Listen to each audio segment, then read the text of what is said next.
On a big sports day in New York and beyond, on Long Island, just east of the city limits, the storyline at Belmont Park has changed significantly. Yesterday, as you know, I'll Have Another, the Derby and Preakness champion bidding for a Triple Crown, was scratched out of the 144th Belmont Stakes with a leg injury. The horse is in the barn area here today at the park, but just idling, following the announcement by trainer Doug O'Neill and the horse's owner, Paul Reddam, that I'll Have Another, in fact, does not have another run in him. This is officially to tell you that I'll Have Another is retired.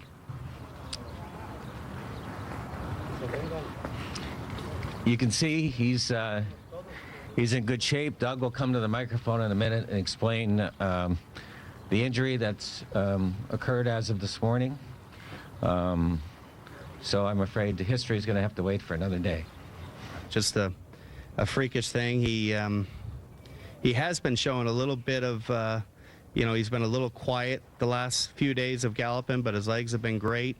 Yesterday he galloped great, but in the afternoon we noticed some loss of definition in his left front leg.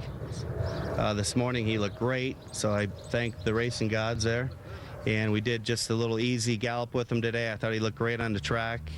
And then cooling out, you could tell that swelling was back, and at that point I didn't feel very good. Immediately we got Dr. Hunt over here. He scanned him and said it was a start of tendinitis in his left front tendon. He's done so much that it was unanimous between the Reddams and my brother and I and everyone at the barn to retire him, and it is bummer, but again, far from tragic, but it is very disappointing. So that is the overriding story. Hi, everybody. Bob Costas in the paddock at Belmont Park. More on yesterday's decision coming up, including a live interview with Doug O'Neill and Paul Reddam. But this much we know for sure. After a 7-race career, 5 of them victories, 4 for 4 as a 3-year-old, I'll Have Another will not compete again. We also know this. While the 144th Belmont Stakes is still potentially a good race, with many fine horses entered, no matter the outcome, it will ring at least somewhat hollow. The winner will neither win the Triple Crown nor defeat the horse that could have. What was anticipated today is now completely gone. Think of it this way. If you settle into an orchestra seat for Broadway's hottest show, only to learn that the star has been replaced that night by the understudy, you console yourself with the understanding that there will be another night. But for this horse and for these circumstances, there was only now. And the Triple Crown trophy, shipped here from the Kentucky Derby Museum, has already been packed up and is on its way back to Churchill Downs. So, while there is no chance for that kind of history here today, there are, it seems, chances for other contenders, including Union Rags. The horse was one of the favorites in the Kentucky Derby, but finished 7th there after a bad trip. Also, Dullahan, 3rd place in the Derby, and getting some good buzz this week even before the I'll Have Another scratch. And then there's trainer Bob Baffert, who finished 2nd with Bodemeister in the Derby and the Preakness. Now he brings Painter to the Belmont. So, more in a bit on the horses in the race. But first, to talk about the one who is not, we go to Kenny Rice, who's standing by with the on-call vet at the Belmont, Dr. Larry Bramlage. Thank you, Bob. Dr. Bramlage, I'll Have Another. What is his injury? Well, he has tendinitis in his left forelimb, and in one of his workouts preparing for the Belmont, he actually tore a few fibers in that ligament, as the ultrasound showed whenever he got an ultrasound exam on Friday. We heard Doug O'Neill talk about him being fit, still looking good. Could he have run in this race today? Certainly could have run, but in the acute phase with tendinitis, it's painful, and so it's difficult for him to perform well, and he certainly would have made it worse during the race. He would have tried, but it wouldn't have been a good performance, so it's better to let the thing heal. From your experience, then, the biggest concern is aggravating the injury further. Sure, he certainly would have done that, and also, I mean, it's not fair to him or the fans or anybody that's watching the race to let him run when he's less than 100% in this kind of race. What is the long-term prognosis right now? Oh, this will never bother him. He's going to change careers and be a stallion, and were he not a stallion prospect, he would be rehabilitated. He'd be back in about a year. All right, Dr. Bramlage, thank you for your time. Bob? All right, Kenny, thank you. Temperature right now, low 80s. There was a bit of drizzle earlier. No rain falling right now. In fact, the sun was shining brightly about half an hour ago. Right now we have a bit of cloud cover. Obviously, the odds changed significantly after the scratch of I'll Have Another. Right now, Union Rags is listed as the favorite at 5-2. Dullahan is at 3-1, the second choice at the moment. More from the 144th Belmont Stakes when we come back right after this.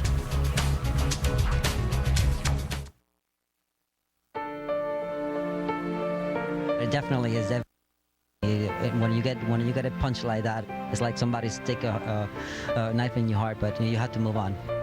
It does matter, but it doesn't. I mean, the other race was going to be one for history, whether we beat him or whether we make him run for it. Either way, and you know, Belmont's a great race no matter what. We don't want to take away from that. But I was really looking forward to this.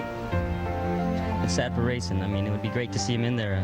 He's kind of beat me up a couple of times. I was kind of hoping to get a shot back at him, you know. So, but he's safe, he's healthy, and he'll retire a champion.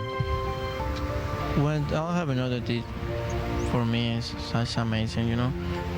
He just brought happiness to my life, and you know what? He'll be my hero forever.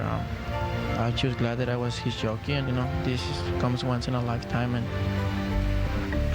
I feel the luckiest guy in the world to be part of I'll Have Another. So here at Belmont Park in New York, the scratch of I'll Have Another was digested yesterday by everyone around the track, and we'll turn now to a member of our team who's seen just about everything in his lifelong association with horse racing. But even for him, this is something new because he wasn't around in 1936, the last time a winner of a Derby and the Preakness did not contest the Belmont. Here's Tom Hammond. Are you sure of that? That was Bold Venture in 1936, by the way, for the King Ranch. And I have seen a lot of ways to lose a Triple Crown, but this is a new one for me. But even without the headliner today, the understudies have some pretty good credentials, and the importance of the Belmont Stakes remains still the test of a champion at a grueling 1.5 miles, and to win it will stand out on any horse's resume. The longest Grade 1 race on dirt in the United States, and for most of these horses, the only time in their career that they'll be asked to race this far. And joined now by Gary Stevens, who won the Belmont Stakes 3 times, and by our analyst Randy Moss. We heard Dr. Brownlee say the horse could have run today. Was the decision to scratch him a good one? Well, when you listen to Larry, there's no doubt at all that the right thing to do was just to pull the plug on I'll Have Another. From the horse's perspective, from the betting public's perspective, and when you go back through the history of the Triple Crown, there have been horses like Majestic Prince in '69, Canonero in '71, Big Brown 4 years ago, who were chasing the Triple Crown, who had physical problems, who ran anyway, and were beaten, and in some cases ran terribly. So no doubt this was the right decision. Well, with the favorite out then, Gary, who does it favor? Well, there's no doubt about who that is either. That's Painter with I'll Have Another out of there. I already had him in front, but I also had I'll Have Another that was going to be nipping at his heels throughout the race. I think that Painter will get an easy lead, and I think he'll take them a long ways today, guys. So Painter, we'll see, like Bodemeister, if he'll be out in front as his stablemate was in the Derby and in the Preakness. So without I'll Have Another, here's the Belmont lineup. Street Life, third in the Peter Pan here at Belmont. Unstoppable You, only 2 lifetime starts, but 2 wins. Union Rags, 7th after a rough trip in the Derby with a new jockey. Adigan, 5th in the Arkansas Derby, a winner at Churchill Downs on Derby Day. Dullahan, who passed the Preakness after running 3rd in Louisville. Ravello's Boy, 5th in the Tampa Bay Derby. 5-16, only a single win in 6 starts. Guyana Star Dweej, also only a maiden win in his 9 starts. Painter, 4th in the Santa Anita Derby, and a winner on the Preakness undercard. Optimizer, who's danced every dance, 11th in the Derby, 6th in the Preakness, and on the outside, My Adonis, 7th in the Wood Memorial, and 3rd in the Canyonero. And they'll all be going that 1.5 mile distance of the Belmont Stakes. Let's rejoin Bob. Okay, Tom, the I'll Have Another news has, of course, taken over headlines that were in part focused on some of the troubles horse racing has faced in general, and particularly here in New York, where after a series of alarming reports and findings over the past several months, including an unusual number of horse deaths, the state took over the administration of the sport, in effect taking it away from the existing racing authority. Among its very first decisions, implementing a so-called detention barn for this race. one barn where all the Belmont horses have been housed since Wednesday and subject there to strict rules and testing. It's not the first time this has happened at Belmont, but with it being announced just 2 weeks ago, some trainers complained about the change it forced in their routine. For his part, however, Doug O'Neill said yesterday, "I'll have another's injury had nothing to do with any of that." It was speculated that one of the reasons for the detention barn was the controversy surrounding O'Neill and his history of drug violations, although officials denied that as well.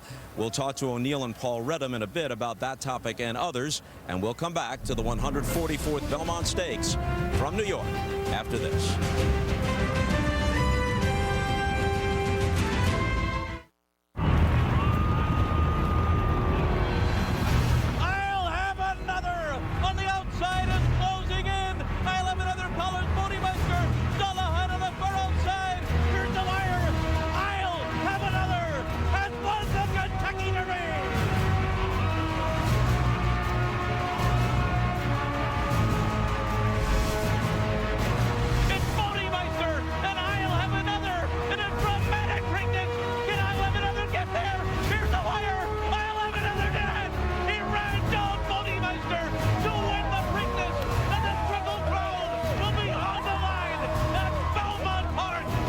Triple Crown, baby.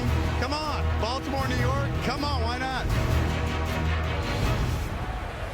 But as we know now, it was not to be. Although those 2 wins, the Derby and especially in the Preakness, he showed me a will to win, just finding a way to get to the wire first that I think is rare, and a horse I think affirmed had it when his great rivalry with Alidar. Yeah. And you know, what would have happened if he'd have been able to run? Would he have won the Triple Crown? Well, I'll tell you what, I had to take a mulligan on my virtual race, which you'll see later on here, and the reason, I had him winning it. Once again, in game fashion, it was a short margin, but I did have him winning the race today. So Gary's making me the contrarian here. I would have picked... Not making you that, by the way. Yeah, I'm that already. I would have picked against him. I mean, I thought Smarty Jones was a cinch in 2004. Of course, he went down in flames, but we know history shows us how tough it is for these horses to run 3 times in 5 weeks and hold their form. And I thought the grueling race that he had in the Preakness might put him a little bit over the edge. So I was going to take a stand against him. I wonder what our handicappers thought. Let's check in with Mike Battaglia and Neumeier, Bob Neumeier. I wonder if you would have picked I'll Have Another. Well, Numi, you picked I'll Have Another in the Preakness. I assume you would have taken him back. I did pick him in the Preakness. I would not have taken him in the Belmont. One simple reason, wear and tear. Typically, a horse won 1 race every 5 weeks. People were asking I'll Have Another to run 3 races in 5 weeks. Very difficult. Yeah, and I really wouldn't have taken him either, just because of the history. Since Citation won in 48, 64 years have gone by. We've had 3 Triple Crown winners, Secretariat, Seattle Slew, and Affirmed. That's rarefied air. I just didn't think he could do it. You know, I think he's the best of this bunch. We'll agree on that already. Triniberg, who ran in the Derby and was beaten by I'll Have Another, has won today, and so has Preakness alum Teeth of the Dog. If you'd like to go to our Facebook page, pick your favorite to win the Belmont Stakes. Let's go back to Bob Costas. Well, Tom, we've been saying it since we first came on the air, and there's no denying that this race is run in the shadow of the disappointment of the scratching of I'll Have Another, a disappointment that's put a damper on the day, but also serves as a reminder of what an elusive achievement the Triple Crown is, and how in general in sports so much is dependent upon more than just talent and skill.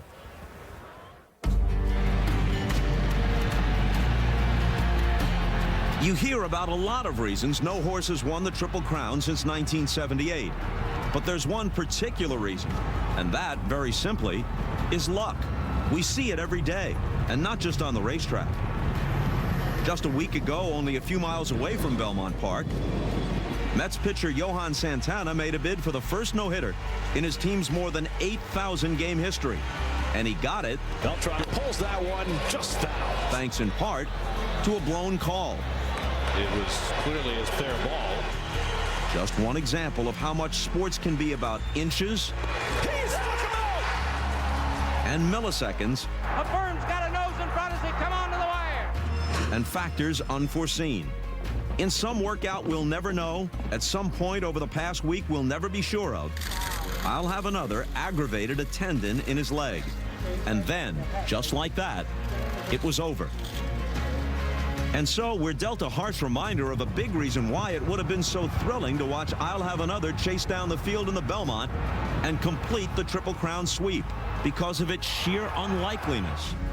Sure, what happened is a huge letdown, but also something to remember the next time a horse comes to Belmont with a shot at the Triple Crown. What happened to I'll Have Another may have disappointed the racing world, but the horse's fate only served to affirm the elusive nature of the extraordinary feat he'd been chasing.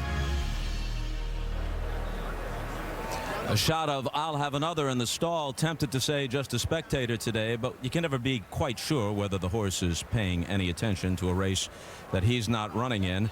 This morning, this is the Triple Crown trophy, brought here just in case, now being packed up and being sent back to the Kentucky Derby Museum at Churchill Downs.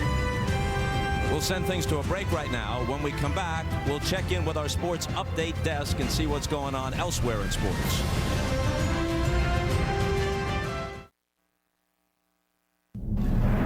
On a Saturday where sun and threatening clouds have traded places, we're just outside of New York City at Belmont Park, where every year, once a year, this is the center of the horse racing world for the Belmont Stakes.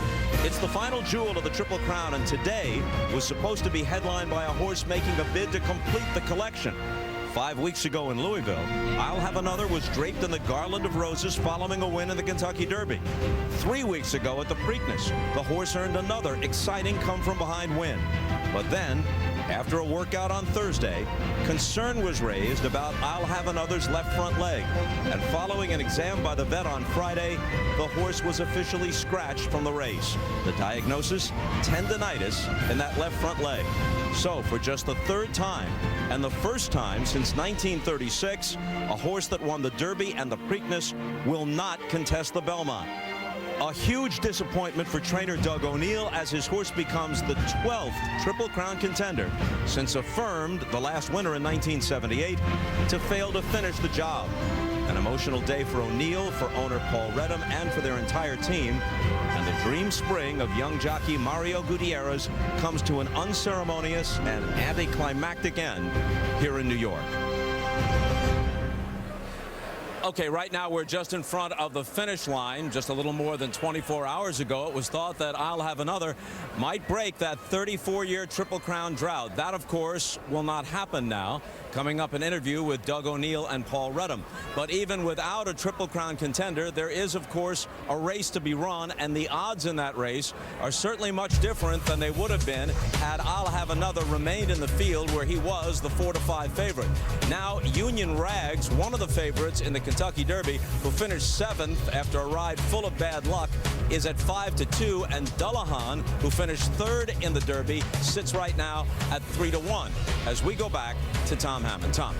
Okay, Bob, and as you mentioned earlier, overcast afternoon. A few sprinkles earlier, but none recently. We're in the low 80s as they race for a purse of $1 million today, $600,000 to the winner, and the legendary Secretariat holds the Belmont Stakes record. And as you look at the field for today's race, two things jump out at you. Those favorites, Union Rags and Dullahan, are fresh horses. They've had 5 weeks off after they ran in the Derby and then bypassed the Preakness. Yeah, Union Rags, I'm more interested in the time he's had off, not physically, but mentally. He's able to have time to put that bad trip in the Kentucky Derby behind him. He's actually training better right now than what he was going into the Kentucky Derby. A brilliant workout last night with John Velasquez aboard, and he's got this 1.5 mile distance on this long galloping type track that I think he's really going to enjoy. And when you look at Union Rags and Dullahan and you look at that 5-week layoff, I mean, back in the not too distant past when it was common for horses to run back in 2 weeks and even 1 week, people would have said this horse can't be fit enough to win the Belmont off 5 weeks. Now trainers love 4, 5, and 6 week layoffs, and in the Belmont Stakes it has been very effective recently. And in the past it wasn't uncommon to see another race between the Preakness and the Belmont. Sometimes the Withers Stakes horse would win that as well. Well, it is 1.5 miles, which is whole new territory for these horses. And to illustrate just how far 1.5 miles is, let's go to Donna Brothers. Tom, 3 weeks ago at the Preakness Stakes, the distance was 1 mile and 3/16. For illustration purposes here at Belmont Park, that would have seen the horses finishing right about here. 2 weeks prior to that, they had run in the Kentucky Derby and had gone the 1.25 mile distance of the Kentucky Derby, which was the furthest that any of the 3-year-olds had ever raced to that date. That would have seen the horses finishing right about here at the quarter pole at the Belmont Stakes. For the Belmont Stakes, add another 1/4 mile to the distance of the race. And if you think that's not very far, take a look at it.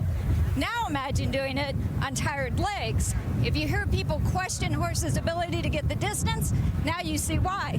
Let's go to Kenny Rice. Thanks, Donna. Last October, Union Rags was so dominant in winning the Champagne Stakes that the consensus was if there were a Triple Crown winner this year, it would be Union Rags. Even his normally reserved trainer, Michael Matz, thought that was a possibility. But after troubled trips in Florida and in the Kentucky Derby, Michael Matz made a decision to give his horse the Preakness off, and his biggest decision to make a jockey change. Julian Leparoux replaced today by John Velasquez, who knows this track as well as any jockey in the race. And perhaps they're hoping as well that Union Rags will remember he had arguably his greatest moment over this Belmont track as a 2-year-old. Let's go to Mike Battaglia. Right, Kenny, and another horse with a rider changes. Dale Romans trained Dullahan. Dullahan been ridden by Kent DeSormo. Rider changed to Javier Castellano, one of the leading riders here at Belmont Park. And Dullahan figures to be the one to beat today. His race in the Kentucky Derby was awfully good. Closing third, beaten less than 2 lengths. But even more than that, the way he's trained since coming to Belmont Park has been spectacular. Last Sunday, he had a bullet work, and by that I mean he had the fastest work of 66 horses who ran at that who worked at that distance. And Dale Romans said he came out of the race great, and the work great, and he was very, very sharp when I saw him on Wednesday morning. Let's check in with Lafitte Pinkai. All right, Mike. Well, before Bodemeister turned into the front-running machine that he is, Bob Baffert thought the best 3-year-old colt in his stable was Painter. Now, Painter is a real fast horse. In fact, the mission today, it's come and catch him if you can. He will be in front, the pace setter. He will set the tempo early on. And talk about a colt coming a long way in a short period of time. Keep in mind, Painter didn't debut until mid-February, and here he is in the Belmont Stakes. Let's go to Bob Neumeier. Well, Lafitte, the fans are jostling for favoritism between, of course, Dullahan and Union Rags, and that might not be a good thing, folks, because long shots have ruled the Belmont since 2000. I mean, they've come in from everywhere at 1.5 miles. Even the last 4 years, I mean, look at Ruler on Ice, Drosselmeyer, Summer Bird, Tatara, 24-1, 13, 11, 38. Skip down to Birdstone. Remember him in 2004 upsetting the Triple Crown dreams of Smarty Jones. Sarava, the 10-year anniversary at 70-1, won that race for trainer Ken McPeak. That's the nature of the Belmont Stakes. That 1.5 miles seems to be the reason why there's so many long shots, and it might not be a good thing to be the favorite in today's race. Here's Tom Hammond. All right, Bob, I'll have another. Would have been favored for the first time in his career had he been able to run today. Disappointment for the I'll Have Another team. Owner Paul Redham, trainer Doug O'Neill, and jockey Mario Gutierrez. Much more on them when we come back to Belmont Park. It's Alidar and Affirmed battling back along the inside. We'll test these two to the wire. Affirmed under a left-hand whip. Alidar on the outside driving. Affirmed's got a nose in front as they come onto the wire. At the finish, it's going to be dead tight. It's Affirmed. Well, it turns out that there will not be, for at least another year, a successor to Affirmed as the last Triple Crown winner, because I'll Have Another, as you know by now, has been scratched. And here are the two men who had to make that decision, the owner, Paul Redham, and the trainer, Doug O'Neill. Doug, you said the horse could have run. If the horse ran, could he have won? Well, that's speculation, but I think he could have ran and he could have won, yes. But there was once we had talked to the veterinarian, and he had told us about the beginning of this tendonitis. I talked to Paul, and I give Paul a ton of credit. He was quick with, nope, not taking any chances, and he's going to go out on top. How much of this was a business decision? It's always a mixture of business and sports. How much was a business decision, given his value as a stallion, given the fact that he wasn't fully insured? How much business, how much sport? It was zero business, because my intention was that the horse run next year and maybe even a year after. I love racing, breeding. I'm I'm not a big fan of breeding. I mean, I like pedigrees and so on, but no, it was all about the racing. So it was just, you know, when you're told the horse wasn't right, what can you do?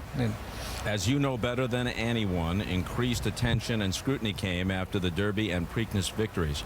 Without that increased scrutiny on your past training methods, and it should be emphasized there's no suspicion surrounding I'll Have Another, but without that scrutiny on your past training methods, could this decision have been different, or were you extra cautious given all that?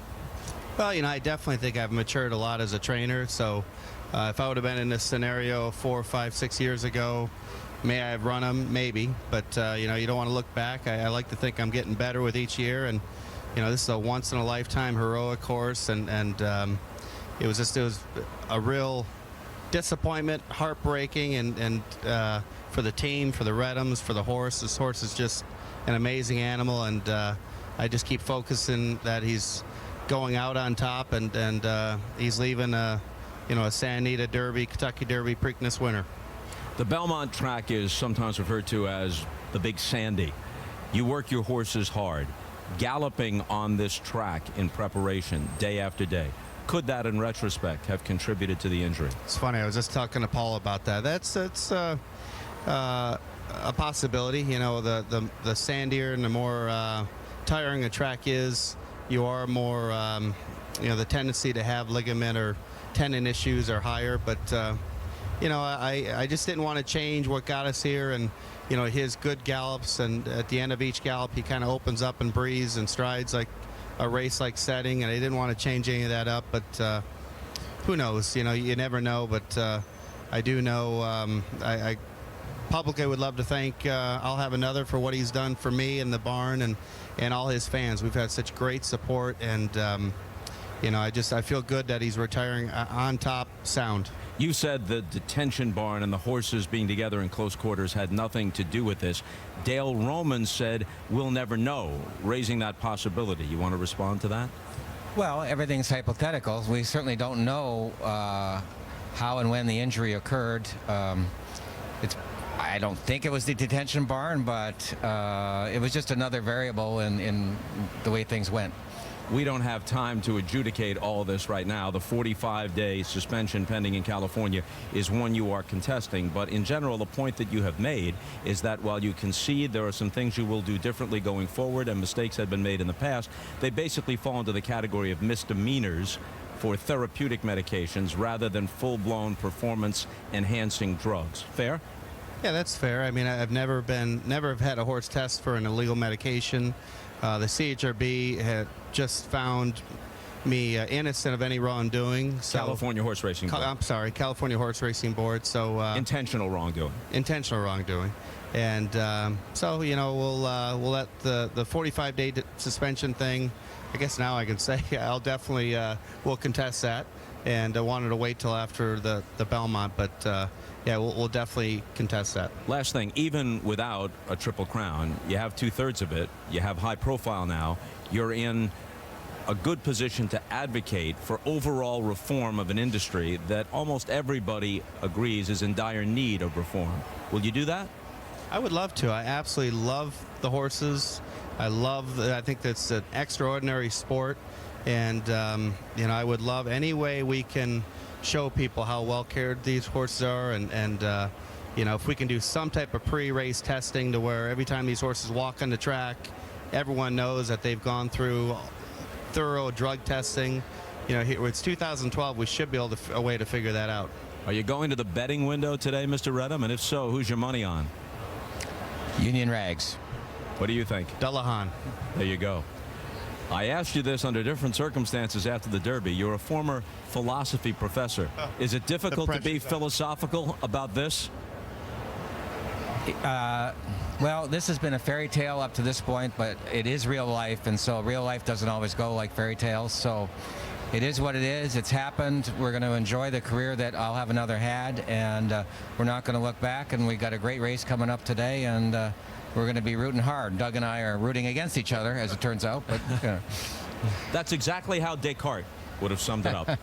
Paul, Doug, thank you. When we come back, more on the other guy affected most by what I'll Have Another has done, and that, of course, would be the young jockey Mario Gutierrez, who was looking to become the first rider since Steve Cawthon aboard Affirmed in 1978 to win the Triple Crown. Back with that story next.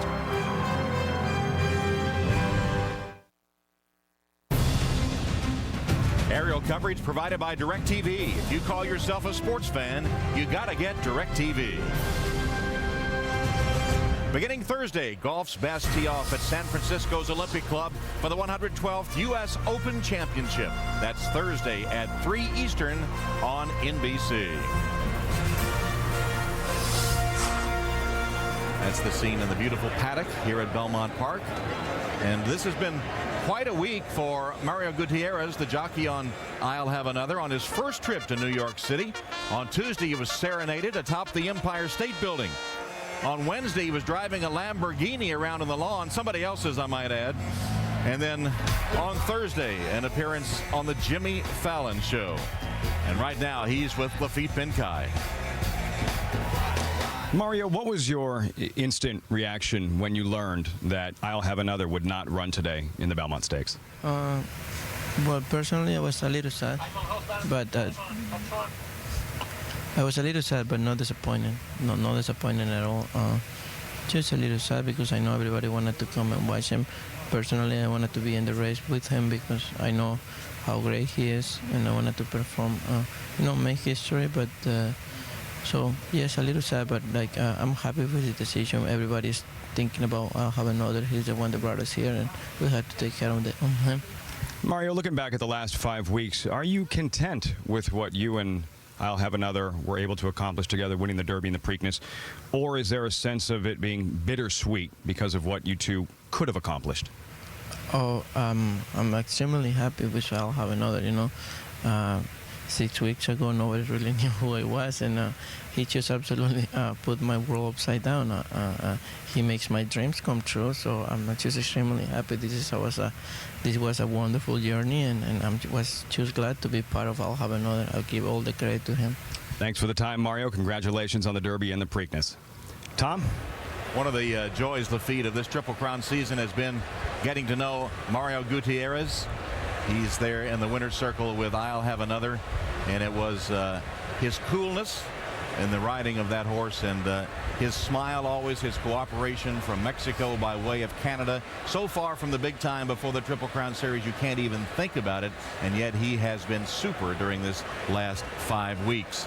And you just wonder what will be in the future for him. Have you ever had a situation where you had a disappointment like that? Yeah, I have, Tom. In 2005, horse named Rock Hard 10. He was favored for the Breeders' Cup Classic, and the day before, just like Mario, I got a phone call that he was going to be scratched and retired. I retired a month later because of that. Well, Mario, he's young, and he's going to continue to get opportunities, whether he'll ever go for another Triple Crown or not, but we will see him in plenty of big races in the future. Seems to be a star in the making, and of course racing has had its share of stars, but it would be hard to imagine the spotlight shining any brighter than it did on 18-year-old Steve Cawthon when he arrived here in 1978 with a chance to win the Triple Crown.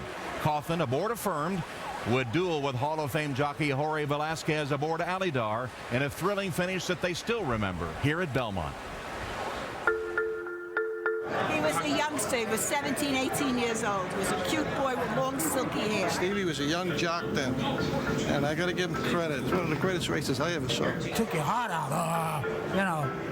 Is he going to do it? Is he going to do it? They are here to meet the 52-year-old man who exists in their memories by a nickname, the Kid, the boy who was one of the most gifted jockeys ever.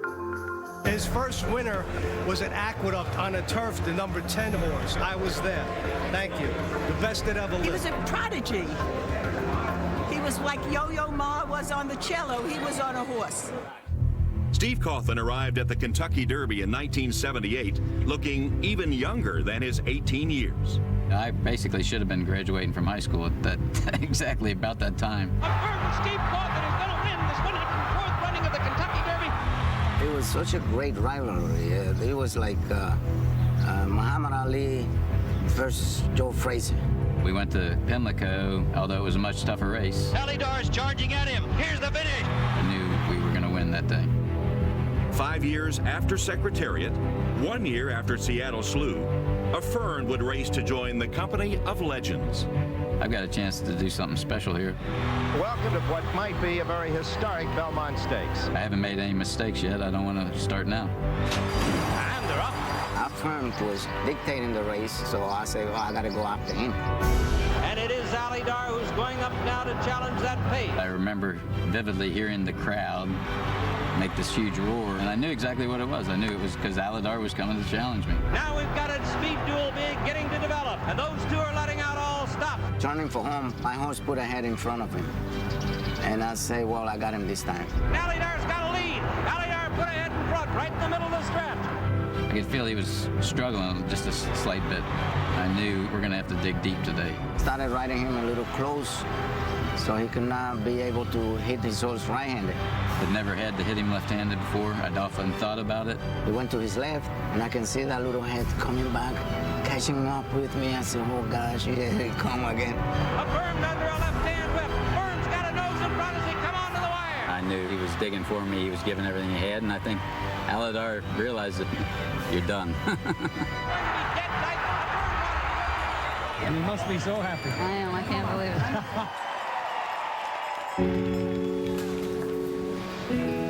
it. He was just a kid back then. I just thought that he would make it happen. And then he left. He went to England to ride. I was kind of disappointed about that. Nice to see you around. Good to be back, yeah. After the Belmont, Cawthon went into a slump so deep, he lost his mount on a Fern. He never won another Triple Crown race. And after years of struggling to make weight, he moved to Europe, where jockeys can ride heavier. I'm all muscle. Hey, buddy. Abroad, his career had its successes, but nothing quite like the spring of 1978, when the Kid rode all the way to racing's last Triple Crown. When a Fern beat Alidar to win the Triple Crown here in the Belmont Stakes, I was lucky enough to be standing next to the late Chick Anderson, who called the race on the PA system here, and it was one of the greatest races ever run. Do you remember where you were? Oh, yeah. I was 15 years old. I was stood with my hero, big brother Scott, same age as the Kid, Cawthon. And my brother, I said, was my hero. Cawthon became my inspiration. I remember seeing his picture on the cover of Time magazine at that age, and I said, man, if I can ever get to that point, win big races, get to that point where I'm on the cover. I've never been on the cover of Time magazine, but he got me to a lot of big races. It's not too late. Both of them. The cover of Time magazine, where the Kid, Stevie Cawthon, had a victory cigar, a born winner. And Mario Gutierrez, will he be on the cover of Time magazine sometime? Well, probably not this year, but he's already become an instant celebrity.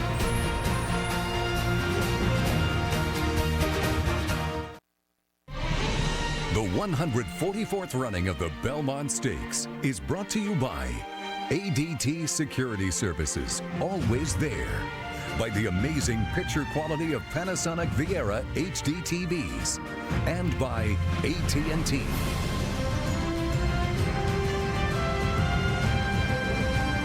Back at Belmont Park. Coming up, we'll have the Manhattan Handicap on the grass. But in the meantime, in the paddock, here's a curtain call for I'll Have Another, the Derby and Preakness winner, who will not be going for the Triple Crown today. But many in this huge crowd came out to see him. And so here is I'll Have Another parading in the paddock. Originally, they had thought that he might lead the post parade for the Belmont Stakes, but they were afraid he'd think he was going to race and might be a little hard to handle. So here he is parading in the paddock before the fans to see the Derby and Preakness winner prevented by injury from going for the Triple Crown. Well, as we said, coming up is the 111th Manhattan Handicap, a Grade 1 race worth $500,000, a mile and a quarter on the inner turf. And there are the odds. Omayad at 4-1, and pretty evenly matched. You can see here Brilliant Speed and Hudson Steele have been jockeying back and forth for favoritism, and Hudson Steele now 5-2, and Brilliant Speed is at 3-1. There's Hudson Steele, who has won both his races this year, the Henry Clark and the Dixie. Those are both at Pimlico, and Javier Castellano riding for Todd Pletcher. He's had one race here at Belmont Park. That was a second-place finish. And Todd Pletcher, should be noted, already had one stakes winner, the True North Stakes, earlier today, so he's looking for his second one. Here's the big advantage Hudson Steele has in this race. There are no horses in this field that are usually front runners. Correct. Hudson Steele's the closest thing to it. So what happens in a situation like that? He'll probably take the early lead, and the pace will be very slow. He'll be able to conserve his energy, and that gives him a big advantage. He's in good form, likes to win, and strategically he's in a good spot. And here's the 6-horse Brilliant Speed, who won the Bluegrass Stakes last year, then was third in the Belmont Stakes a year ago. He's earned over $1.1 million for Live Oak Plantation, Charlotte Weber's outfit, and for trainer Tom Albertrani. This horse, he finished third in the Belmont Stakes last year since being moved to the turf. Much better horse than what he was on the dirt track. But Brilliant Speed, not much from the starting gate, like you said, Randy. Not a lot of speed in here. His speed is late in the race. There's Johnny Velasquez, his jockey. Brilliant Speed also finished third in the Breeders' Cup Turf last year, the best finish by any American in that race. But still, he's been labeled as somewhat of an underachiever. He's the only Grade 1. Those are the very best races in America, like this one. The only previous Grade 1 winner in the field of the Bluegrass that Tom mentioned. John Velasquez riding him for the 7th straight time. Here's Omayad, the Chilean-bred horse. In fact, he was second in the Chilean Derby a year ago. And he was sent to trainer Neil Drysdale out in California and ran one time, got him back in November. That was a second-place finish in an allowance race. So it wasn't even a stakes race. He goes into Grade 1s, but he's faced Grade 1s before. Joel Rosario in from California to ride him today. Trainer Neil Drysdale's in the Racing Hall of Fame. I talked to him this morning. He actually went to South America to look at this horse in person and watched all the replays. The horse had won all but one of his races in Chile. He was a champion there. Very impressed with him, and he liked his last race. Now, there's a race. He typically lives at Hollywood Park, which is right by LAX in Los Angeles. There's a big race out there later this afternoon for turf horses, but there's a champion running in that race. So Drysdale thought it might be an easier spot to put him on an airplane, fly him all the way across country, and run him here in New York in the Manhattan. We'll see. Neil Drysdale's been tremendous about picking spots for his horses, not afraid to ship them cross country, and has good success doing this. But he's worried about the pace. And in all of this horse's races in Chile, he came from off the pace, and we'll see what the speed is here. And here are our jockeys that are riding in the Manhattan, and we'll come back in the next race, the Belmont Stakes. And in the familiar Phipps stable colors is the 2-horse Boisterous, trained by Shug McGahee, veteran graded stakes winner. He did have a victory in the Fort Marcy Stakes here at Belmont. Right, he loves Belmont Park. He's 4 for 6 here. Alan Garcia just won on him in the Fort Marcy, as you said. So I give him a big look here if he gets some sort of pace. Here's a quote from McGahee, who's also in the Racing Hall of Fame. "1.25 miles hits him right between the eyes." Now, believe it or not, that's a good thing.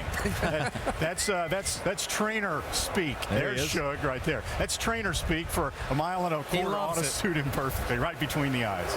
The horses load into the gate. Hudson Steele has dropped down to 2-1 now. The 2-1 favorite is Hudson Steele. This is the Manhattan Handicap. $500,000, 1.25 miles on that inner turf course. And here to call it is Larry Collmus.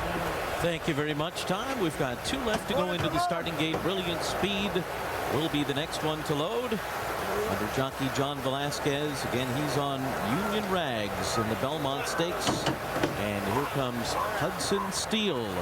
Will be the last one. Javier Castellano, who's riding Dullahan in the Belmont, is aboard Hudson Steele as they come up to the outside stalls. 7 of them on the turf and ready for the start. 1 second.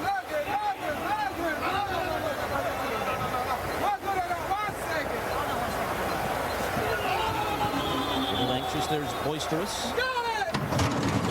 Off in the Manhattan. And a good start for Hudson Steele from the far outside. And Desert Blanc is out with speed. And away running in second. Papa Bodhi came out third. Omayad is fourth down on the inside. Boisterous and Brilliant Speed are right next to each other. They're 4.5 lengths off the lead. And Al Khali's just loping along at the back of the field. He's 8 lengths off of Hudson Steele, who leads the way into this first turn on top by 1.5 lengths. Desert Blanc on the inside. Second, Papa Bodhi. Third right alongside of them. That opening quarter mile, 24 3/5 seconds. And then it's Brilliant Speed fourth on the outside. Oh my God is well held in fifth early. Now 5 lengths from the front. Al Khali's made some progress. He's out of last. He's gone by Boisterous, who now trails with 6.5 lengths to make up as Hudson Steele and Javier Castellano lead the way through a 48.2 half mile. 49.2 was that half mile here for Hudson Steele. The lead is 3/4 of a length. Papa Bodhi is second to the outside by another 2. Brilliant Speed is in third, and then it's Desert Blanc fourth on the inside. In behind them, Boisterous, who is right alongside of Al Khali down on the rail, and Omayad in between those two as they tighten up into the turn. Now only 5 lengths separates the field, and Hudson Steele continues to lead. Papa Bodhi is alongside. Brilliant Speed and Omayad are moving now, and 4 horses are across the track on the turn. Desert Blanc is fifth on the inside. Boisterous sixth, and Al Khali is back to last. He's in hand, though. He's 6 lengths off the lead as they come to the top of the stretch. Hudson Steele trying to take him the distance. Papa Bodhi right up alongside. Hudson Steele with something left. Set down now. Papa Bodhi is second. Desert Blanc splitting horses with late speed.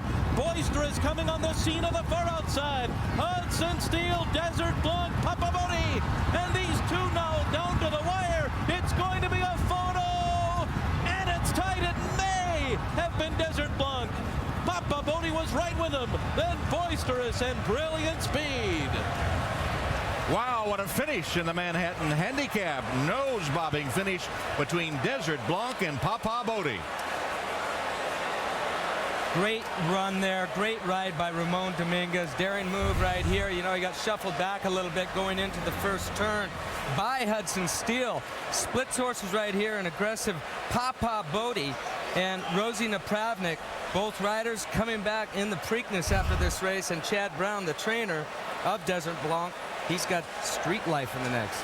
You see it was close, but it certainly looked like Desert Blanc had his head down there when they crossed the wire, as you saw from our slow-mo. His second start in this country from France originally.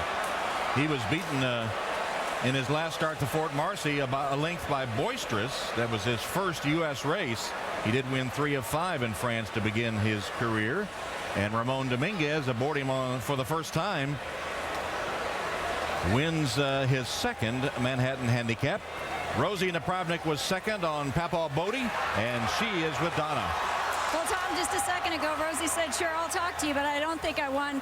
Rosie, sadly, they hung it up, and you were correct. It was still a great run by Papa Bodhi. I just heard the crowd confirm that somebody knew.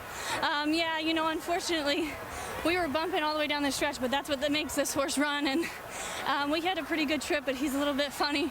He needs that bumping around. He likes to get in trouble, and he was trying at the end and really sticking his nose out, but we just got edged out.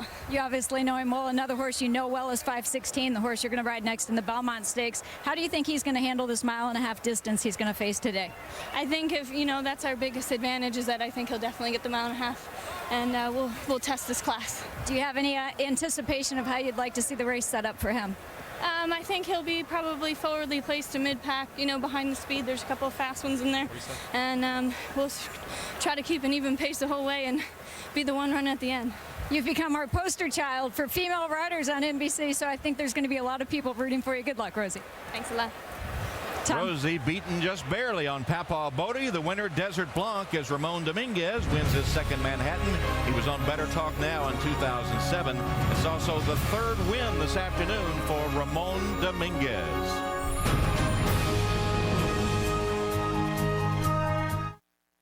Secretariat is blazing along. He is moving like a tremendous machine. Secretariat has opened a 22-length lead. He is going to be the Triple Crown winner. An unbelievable, an amazing performance. We'll never see the like of that again. The legendary Secretariat was his win in the Belmont Stakes to take the Triple Crown. Manhattan Handicap is official. Desert Blanc the winner, paying $14.80. Papo Bodie in second place. Boisterous was third. And a pretty juicy exacta payoff. The $2 exacta paid $163.50. The dollar try $404, and the dollar super $1,100. The co-owners of Desert Blanc, the Swift Thoroughbreds, are based at Hastings Park, where Mario Gutierrez got his start in the United States. So now we have cleared the decks for the Belmont Stakes, which is coming up next. And let's take a look at the odds as Union Rags and Dullahan have been back and forth. Union Rags is the current 5-2 favorite, and Dullahan is the second choice. He is at 3-1. Third choice in the betting, Painter at 4-1. As we go to Kenny Rice. All right, thanks, Tom. Chad Brown just in the winner's circle, hoping to stay there a little later on today. He brings street life into the Belmont. Brown is a graduate of Cornell. He has a degree in animal science, but he told me his best education was being an assistant to the late Hall of Fame trainer Bobby Frankel. He said under Frankel he learned to target for a specific race, as in 2003 when Empire Maker came in, pulled the upset, and spoiled the Triple Crown bid of Funnyside here at the Belmont Stakes. That's what Brown said he was hoping to do with I'll Have Another. He said everybody remembers the spoiler. Now I'm content to just go out and win the race. After coming off the Peter Pan, I've kept the horse here and trained him. I'm getting ready to come up with a big win in the Belmont. Can he make it 2 big stakes wins today? Let's go to Bob Neumeier. Well, we mentioned earlier people shopping for long shots. Ken McPeak, of course, trained Sarava 10 years ago, 70-1. He has 2 runners in today's race, Unstoppable You and Atigan. On paper, they make no sense at all. But then again, Sarava made no sense at all in 2002. McPeak said, you know, he's not a 300 hitter like in baseball. He's a home run hitter, meaning his winning percentage is low, but when he does hit, it's a home run. We'll see if 2 of his long shots come in today. Here's Mike Battaglia. Well, Kelly Breen's got another long shot in here. You know, he won this race last year with a 24-1 shot ruler on ice. He's got My Adonis today, and this horse has got a couple of things going for him. Number one, the rider changed to Ramon Dominguez, the leading rider here at Belmont Park. Number two, he's got early speed, so, you know, that's not a bad combination for a long shot. If you got early speed, you got the meets leading rider in a race where there's not a lot of pace, it's a live one, a live long shot here. Let's go to Lafitte Pincaille. Kent DeSormo is a Hall of Famer. He's already won 1 Belmont Stakes and figured he'd be trying for another aboard Dullahan. But he lost the mount 3 weeks ago when he failed a breathalyzer right here at Belmont Park the day before the Preakness Stakes. Now he finds himself aboard a long shot in Guyana, Star Dweej.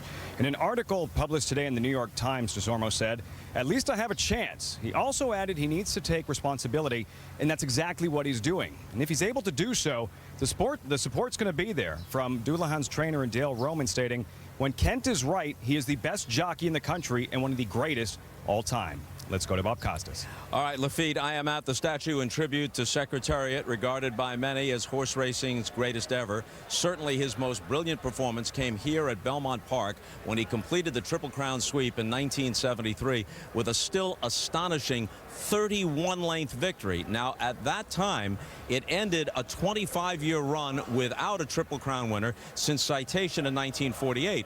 But then Secretariat was followed by Seattle Slew and then by Affirmed in 77 and 78. And then in 79, Spectacular Bid won both the Derby and the Preakness easily, and hopes were high for another Triple Crown. But then, as it turned out, Spectacular Bid became the first of what are now 12 different horses to win the first 2 legs of the Triple Crown, only for one reason or another to come up short and fail to close the deal in the Belmont. The story goes that on the morning of the race in 1979, Spectacular Bid stepped on a safety pin in his barn, which drove nearly an inch into his foot. Spectacular Bid's trainer discovered the wound, cleaned it, and got the horse ready for the Belmont, only to watch him finish a disappointing 3rd. The 1980s saw 3 horses capture the first 2 legs while falling short in New York. Most memorably, there was Sunday Silence, the black colt that had a West Coast-East Coast rivalry with Easy Goer. Sunday Silence captured the Derby and then the Preakness, but at Belmont, Easy Goer finally got his win, and by 8 lengths, going away. In the 90s, there were 3 more contenders. Real Quiet came the closest of any horse to breaking that drought, losing the 1998 Belmont to Victory Gallop by a nose at the finish. The next year, Charismatic, in the lead in the race's final eighth of a mile, began to fade when the late jockey Chris Antley realized something might be wrong, and then dramatically hopped off the horse and held his leg to prevent further harm. Sure enough, it was later discovered there was in fact a fracture, and Antley likely saved the horse's life. In 2004, immediately following failed bids by War Emblem and Funnyside, Smarty Jones blew past the competition in the Derby and the Preakness, and in the process became one of the most popular racehorses to come along in years. But then, in the final stretch at Belmont, he was run down by Birdstone, a 36-to-1 long shot, whose trainer, owner, and jockey all but apologized afterwards for winning, and thus denying the people's choice what they had come to see. Most recently, there was Big Brown in 2008. The horse looked to have no equal on the track, but was trailed by controversy over trainer Rick Dutro's admitted use of steroids on his horses. Then, after sustaining a cracked left hoof that was said to be repaired, Big Brown became the first Triple Crown hopeful to ever pull up in the Belmont and not finish, with jockey Kent DeSormo saying simply, "I had no horse." And so that brings us to today, and I'll have another. A horse who is now the 12th since affirmed to fail to complete the elusive trifecta. And along with two thoroughbreds from the 1930s, the third all-time to win the Derby and Preakness and then not race at all in the Belmont. Yet one more way for a contender to come up short and thus extend the Triple Crown drought to 34 years and counting.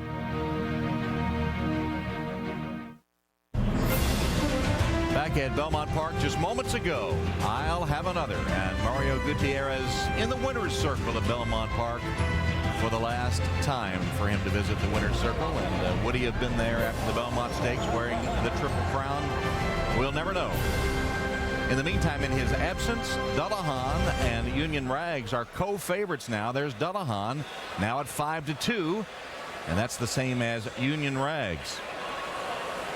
And there's a look at Union Rags in his stall. A year ago, Union Rags owner Phyllis Wyeth asked trainer Michael Matz what kind of horse Union Rags might turn out to be. Well, Matz responded that Union Rags might be as talented as his Derby winner Barbaro. But so far this Triple Crown season, Union Rags has yet to deliver a defining breakthrough performance. This year was supposed to belong to Union Rags. Coming to the wire, Union Rags! He was the potential super horse that inspired Triple Crown fantasy. And Union Rags is full of run! But those ambitions ended with a nightmare trip at the Derby. Once the gates opened, the horse inside of him came out, the horse outside came in, and whether it was the horse, the rider, the trainer, I don't know what the situation, but he got away slow. We thought we would be maybe third or fourth going into the first turn, and instead we were 18th or 19th going into the first turn. Just got worse from there on. Union Rags, oh, he's in traffic. Union Rags in a lot of trouble. He's boxed in. I really thought that he had a chance to win the Triple Crown. It's one of those things that it can only happen once a year for the horse and for the owner. I certainly felt really bad about it. And I'd like to show what my horse really can do. Since the Derby, Union Rags handlers have eyed the Belmont as a chance for redemption. And now, with I'll Have Another out of the race, Union Rags owner Phyllis Wyeth hopes this could be her day. It's horse racing, because there's so many disappointments in the game. So I just hope for the best. He's just a wonderful horse, and he's going to do great things. Today, the horse is back with a new jockey, John Velasquez, who has more wins here at Belmont than any other active rider. We felt that we needed to make a change. We did, and whether that's the answer or not, we'll find out. He's been a very unlucky horse, I would say. So hopefully that will change, and he's definitely a very talented horse. I've been watching him for a long time, and hopefully I can give him a better chance and then hopefully get a better trip. I'm very confident if he can show his talent, I think we really have a good chance to win it. I think this is one of the top 3-year-olds in the country, and you just didn't get a chance to see the true Union Rags.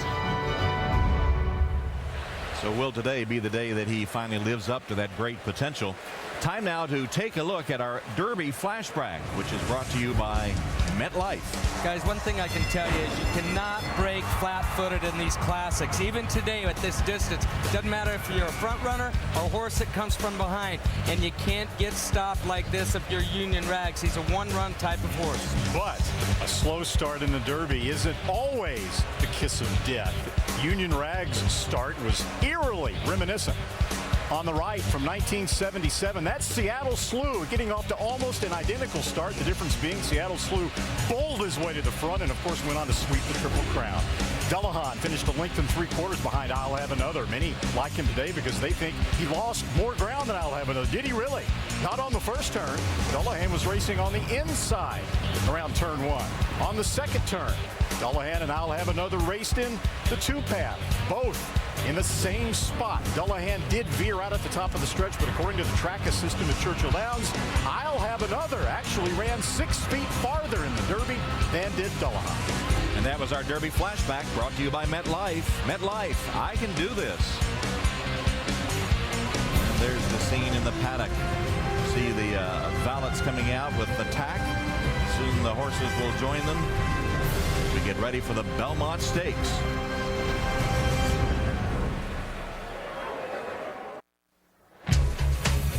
That's the scene here at Belmont Park as they throng around the paddock as the horses will be making their way in. Rechecking the odds. Co-favorites, Union Rags and Dullahan, each at 5-2. So the fans can't separate them at the moment. The third choice is Painter, and Painter is held at 9-2 by the betting public. And Kenny Rice is with Painter's trainer, Bob Baffert. All right, thank you, Tom. Bob, a great run with Bodemeister. By the way, son Bodie's still here. 2 great runs in the Derby and the Preakness. You bring a fresh horse in here in Painter. What about him? Well, he's a horse that we were always pointing him for one of the classics, and so I was thinking Preakness with him, but being that Bodemeister was doing so well, we ran him here. But he's a good fresh horse off the bench. We've thought highly of him, and I have his namesake Dave Painter here with me today. He flew all the way in from La Cañada, so we're all excited about it. Is this the kind of race that sets up with I'll Have Another out? Some have said that maybe you benefit most. Painter likes to go out on the lead, that maybe he can get the lead a little more comfortably? Well, I mean, there's other speed horses. I think everybody's thinking of taking the lead, but we're just going to let Painter run his race away from there. The break is very important for him. So, you know, nobody knows this track better than Mike Smith, and he got to know Painter last time, so he knows the horse well. Dave Painter was the contractor for Bob. Did he cut you a break with the name? I think I'm going to get a big break now. All right, let's go to Donna Brothers. I'm with Chad Brown, who comes off of a nice win in the Manhattan Stakes. This horse ran a good race last time out, Street Life, 3rd place finish in the Peter Pan Stakes. But how do you turn that into a win in the Grade 1 Belmont Stakes? Well, he's on the improve. He's just starting to mature, this horse. He shows that he likes Belmont's main track. So I think the mile and a half won't be a problem for him. You added blinkers last time out. How did that improve him? I think it made him a lot sharper. He was still way back, but it was a fast pace. I think if the pace is a little softer today, you're going to see him lay close. Chad, you're from New York. What would it mean to you to win this leg of the Triple Crown? It'd be huge. I'm a New Yorker, and the New York tracks are my home track, so this is what we're trying to do for the home team. Good luck. Thanks. Let's go to Mike Battaglia. With Dale Romans, trainer of Dullahan, and Dale, this horse ran a super race in the Derby, finished 3rd, beaten less than 2 lengths. How's he trained since coming here to Belmont? You know, he's really thrived over here. We brought him in a couple of weeks ago to get him used to the racetrack. He had a great work last Sunday. I mean, I think he's ready. How's he handling the move from the detention barn? Well, he handled it okay. I think all the horses were a little jittery. There was a lot of activity in there. It just wasn't a well-thought-out plan, and hopefully they learned something from it, and we won't have to deal with it next year. How did the scratch of I'll Have Another affect your race today? It affected my sleep more than anything. It was okay when we were trying to defeat the Triple Crown contender, but when we became the favorite, it's a little different. I don't think it affects the pace much, though. All right, Dale, good luck. Let's go to Bob Neumeier. With Michael Matz, trainer of Union Rags. Michael, your gut reaction when you found out that I'll Have Another was scratched? Well, I was certainly sad for the Redhams and their whole group and Doug O'Neill because he brought so much luster to the race, that's for sure. And it's just disappointing that he's not in the race. Given what happened in the Derby, how important is the start for Union Rags today? Well, I think the big thing for this horse is to get into a nice rhythm and be able to use his stride. People have wondered about the mile and a half. Concerned? Of course. As is everybody. The mile and a half is the feet pink eye. Here with the defending champ, so to speak, Kelly Breen. Kelly, you won the Belmont last year with Ruler on Ice at 24-1. Can Maya Donis do the same at 18-1? I believe so. You know, the horse is training well, it's acting good. You know, hate to say it, but it helped us when I'll Have Another had the scratch. But we're in it to win it. You didn't decide to run him until 4 days ago. What did he show you over the last few days to give you the confidence to run him against this kind of competition? He had to be doing just right. You know, he had a fabulous workout 2 weeks before. And we just needed him to be feeling good, eating good, doing everything 100%. And it was always a thought that we would run in it, and we wanted to stay a little low-key. And now we made it. We're doing well. Grueling 1.5 mile distance demanded in the Belmont Stakes. Can he get the 12 furlongs? I wouldn't see why not. Best of luck this afternoon, Kelly. Thank you. Tom? All right, Lafitte and Maya Donis 19-1 currently as we take a look at our career comparison between Javier Castellano and John Velasquez, brought to you by MetLife. John Velasquez, who is aboard Union Rags, is the top rider in Belmont Stakes, or Belmont wins in the whole field. But Javier has an edge on him in this spring and summer meet currently underway. Johnny V in a bit of a slump with only 9 wins. 35 for Javier so far, and he'll be aboard Dullahan in the Belmont Stakes. And let's go down to Bob Costas. He has both those riders. All right, Tom, these are the riders of the co-favorites. We'll start with new Hall of Famer John Velasquez aboard Union Rags. Julian Lepereau may have lost the mount because of the bad trip in the Kentucky Derby. Right out of the gate, the horse was in trouble. How do you avoid that here? Well, the main thing is trying to get him out of the gate as soon as possible when the doors opens. Hopefully he does react by the door. He doesn't do what he did in the Derby, and hopefully we can keep him going forward instead of going backwards into what happened in the Derby. You won the Belmont Stakes here in 2007 aboard the filly Rags to Riches. Also the first time you had ridden that horse. First time you've ridden Union Rags. Rags to Riches, Union Rags. Do we see an omen here? I like the combination, right? Definitely. And hopefully we can do the same thing like the Rags to Riches date, that, you know, we can, at least Rags to Riches fell on her face when she came out of there. Hopefully this one doesn't do that. Hopefully he breaks well and we can go forward from there. This is the way things sometimes work in horse racing. As I reach across you to Javier Castellano, at one time you were Union Rags rider. You jumped off him to another horse. You're on Dullahan because Kent DeSormo lost the mount. So with Dullahan, you're getting used to the horse. And I heard you say the other day that you may have worked him too hard, run him too fast, and you were afraid that the trainer Dale Romans would be upset with you. It really was. I worked out of the gate. I mean, last week, 1/2 mile, 45.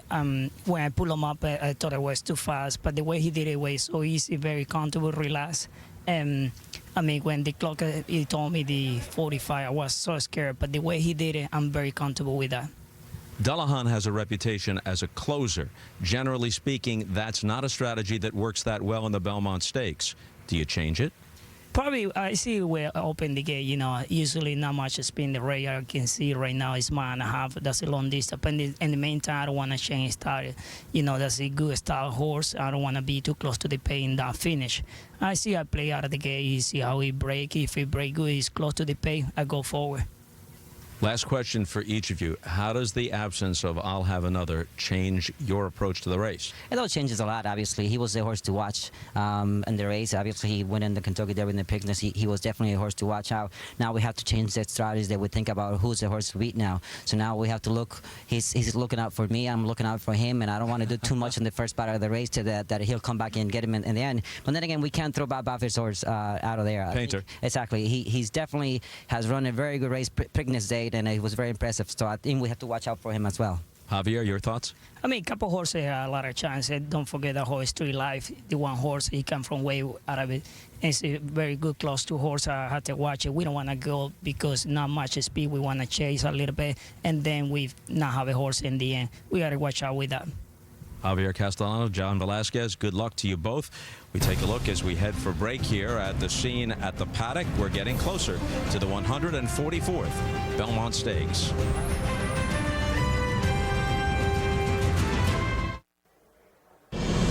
The 144th running of the Belmont Stakes is brought to you by Mercedes-Benz. Experience truly great engineering today at your authorized dealer. By Stella Artois, she is a thing of beauty. By Las Vegas, they're your vacation days. Take back your summer. And by U.S. Bank, all of us serving you. Member FDIC. Aerial coverage provided by DirecTV. If you call yourself a sports fan, you gotta get DirecTV. We're back at Belmont Park, waiting for the 144th running of the Belmont Stakes. And the jockeys have been summoned from the jockeys room to go to the paddock. Final instructions and a leg up on their mounts. And time now to meet the jockeys of the 144th Belmont Stakes, brought to you by Mercedes-Benz. Jose Lescano, Street Life. Junior Alvarado, Unstoppable Youth. John Velasquez, Union Rags. Julian Lepau, Adigan. Javier Castellano, Tulaha. Alex Solis, Revelos Boy. Rosie Napravnik, 516. Kent DeSormo, Guyana Star Dweej. Mike Smith, Painter. Corey Nakatani, Optimizer. Ramon Dominguez, Mayadonis. And those were our Mercedes-Benz jockey introductions.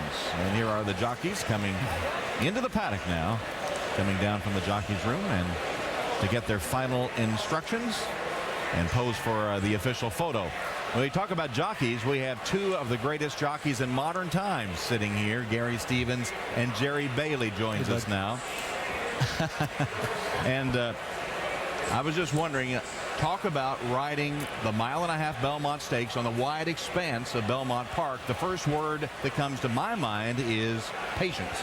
Absolute patience. There's more than one way to get beaten the Belmont Stakes, especially if you're going for a Triple Crown.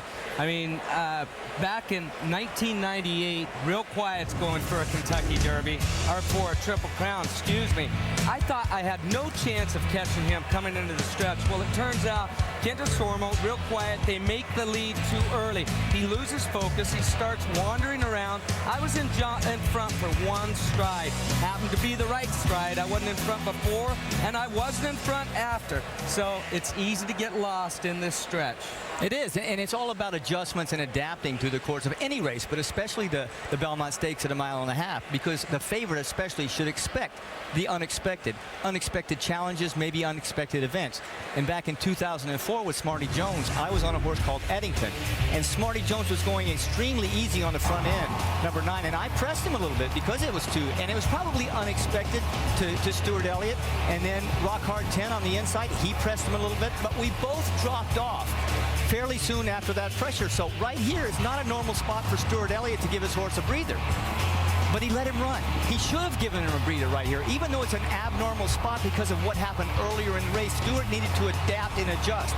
Instead, he moved where he typically moved, and he came up a little bit short because of that middle pressure in the race and because he didn't adapt later. Gary wanted me to remind you that you were either credited or blamed with getting Smarty beat. Yeah, you know, I was blamed a lot, you know, but I thought if it were me, I would have adjusted later on in the race because something happened to me in the middle portion, something unexpected. So it's up to the rider to adjust later in the race. Yeah, a rider's race, the Belmont Stakes. And speaking of the riders, they posed for the official Belmont Stakes portrait just moments ago. Co-favorites, Union Rags and Dullahan, as the paddock starts to empty.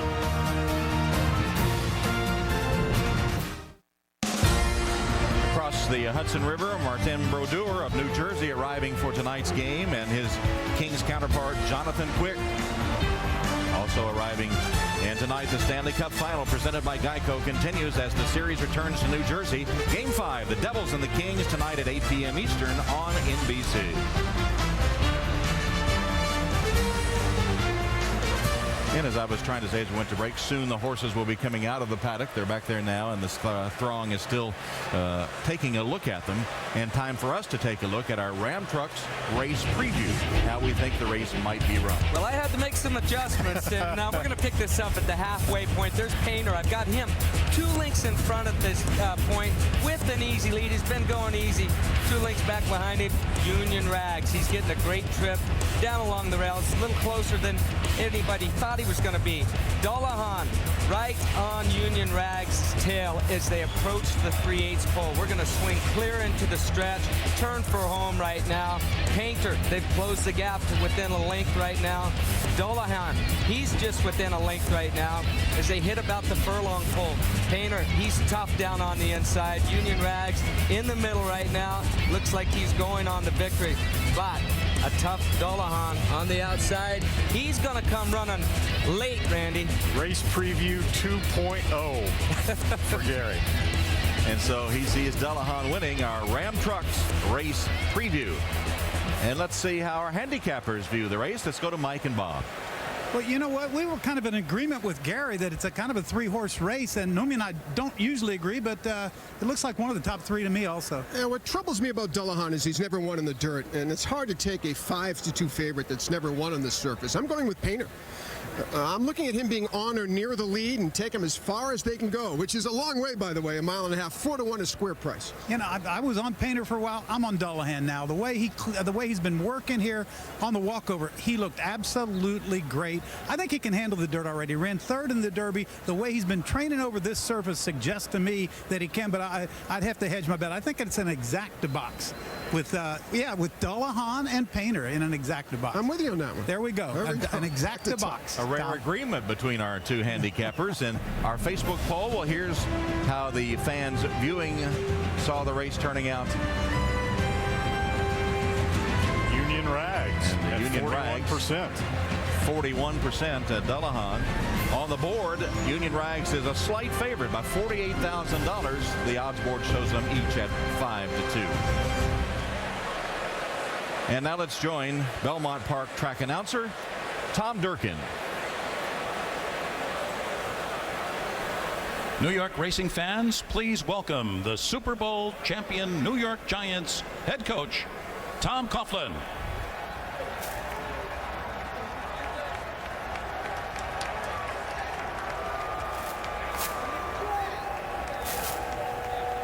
Riders up!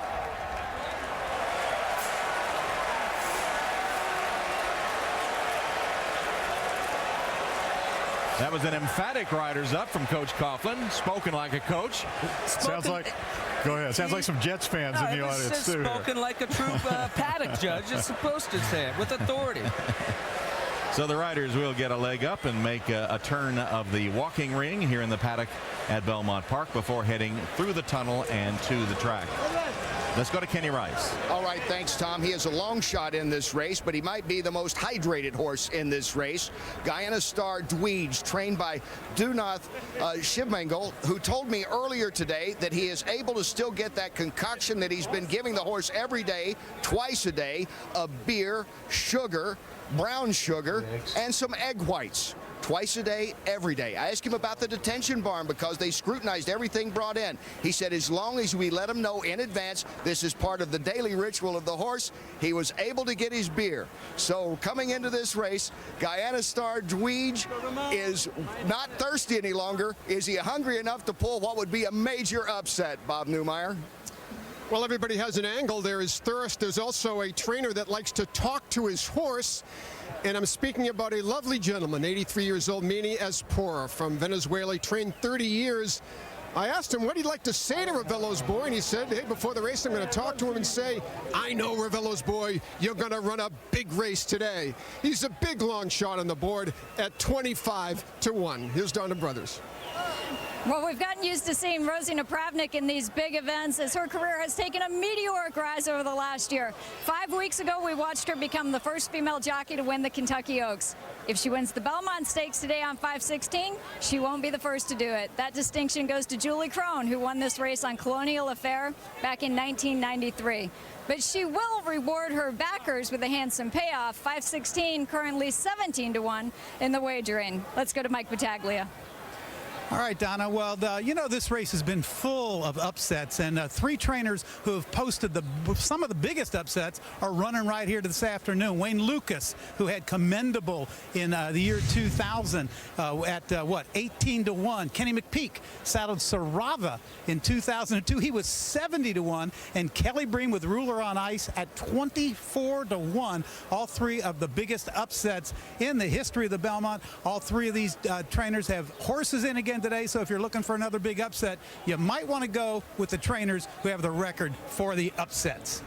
And let's go to Tom. And Ken McPeek still has that record, 70-1, the longest shot ever to win the Belmont Stakes with Sarava. And there's that scene, the crowded paddock, Belmont Park, the horses making their way out. What sort of feeling is it when you're surrounded by all that humanity, Gary? Well, it's great right here, but when you walk through the tunnel that they are about to enter right now as they make that turn up towards the grandstand, there's glass windows all the way through there. The people lined up and they're pounding on the plexiglass. Wow. It's New York. They're making a lot of noise and they're having a great time today. Kind of like a hockey game where they beat on the plexiglass. It was supposed to be a hot day, but it's cloudy right now, so that's held down the temperatures to where it's quite comfortable right now, and the horses seem to be doing quite well. That was my Adonis, who just went by us. He's in the outside as number 12 on his saddlecloth. As there are the horses coming through that tunnel to make their appearance on the track as we have the call to the post for the 144th Belmont Stakes.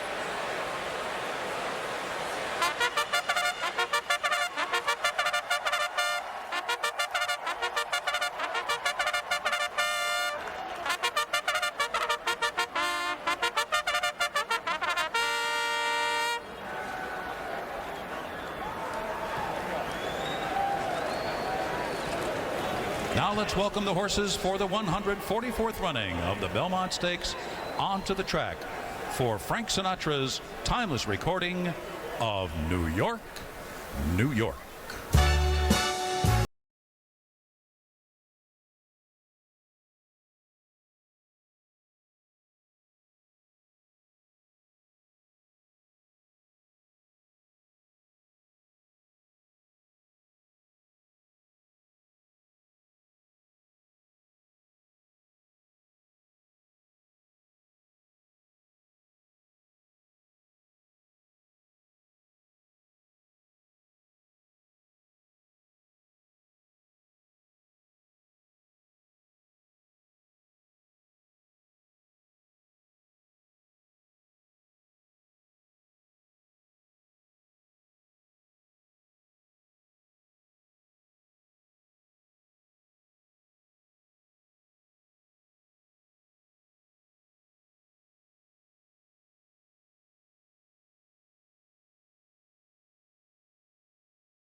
And the huge crowd with a cheer for New York, New York, as we look at the post parade.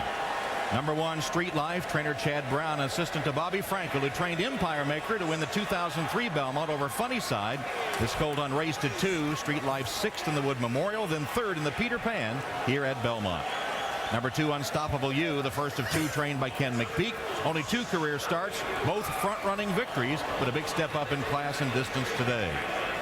Number 3 is Union Rags, a horse that always seems to find trouble. After a 3rd in the Florida Derby, a 7th in the Kentucky Derby under Julian Leperoux, John Velasquez picks up the mount. This horse's most impressive victory was last year here at Belmont in the Champagne. Number 4, Adigan. Leperoux moves from Union Rags to this colt, the 2nd McPeek trainee, 5th in the Arkansas Derby, then an allowance winner on Derby Day at Churchill Downs, his first race at Belmont. Number 5, Dullahan, named for a headless creature in Irish folklore. Dullahan has had 5 weeks to recover from a third-place finish in the Derby. He's been training like a champion. Javier Castellano replacing Kent DeSormo in the irons. Though he's run well on dirt, he never has won on it. Number 6, Ravello's Boy, who has never raced outside Florida. The most experienced horse in the field with 13 starts. He hasn't run in more than 2 months when he was 5th in the Tampa Bay Derby. Number 7, 516, Rosie Napravnik, only the 2nd female jockey in the Belmont. Julie Crone rode 5 times and won it on Colonial Affair. 516 bred for distance, but has only 1 win. This is trainer Dominic Chatino's 46th birthday. Number 8, Guyana Star Dweej. Owner-trainer Dudnoff Shimmagel trained a horse named Guyana Star to win 52 races in South America, and Dweej is a Hindu word meaning twice born. Kent DeSormo won the Belmont on Summer Bird. Number 9 is Painter. First original name was MC's Dream, but he was named for Dave Painter, the man who built Bob Baffert's house, in a name change. He's only raced 4 times, but has steadily improved from a 4th in the Santa Anita Derby to a 2nd in the Derby trial to a 5-length allowance win on Preakness Day at Pimlico. Number 10, Optimizer. Wayne Lucas looks for a 5th Belmont win. It would be a surprise. This horse 11th in the Derby, 6th in the Preakness. The last horse to win the Belmont after losing in the Derby and Preakness was Victory Gallop in 1998. Number 11 would have been I'll Have Another. Number 12 is My Adonis, the same owner-trainer combination that won last year's Belmont with Ruler on Ice. Ramon Dominguez rides for the first time. He's already won 3 today. This colt was 7th in the Wood Memorial, then 3rd in the Canyonero at Pimlico. And that's your field for the $1.5 million 144th Belmont Stakes. Well, who will it be? Will it be Mike Smith? He's aboard Painter. Will he go right to the front? We expect him to. Castellano, Javier Castellano, will be aboard Dullahan, co-favorite with John Velasquez on Union Rags. The Belmont Stakes when we come back.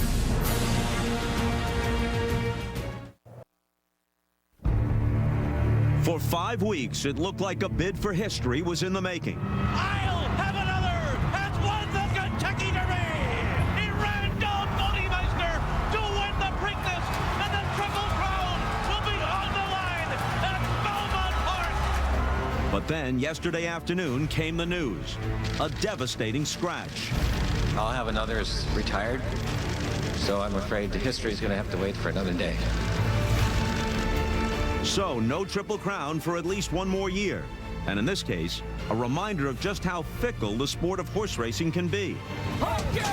But as in any sport, the other contenders in the field, who entered the Belmont planning to play spoiler, now look to seize opportunity and a suddenly stronger shot at one jewel of the Triple Crown.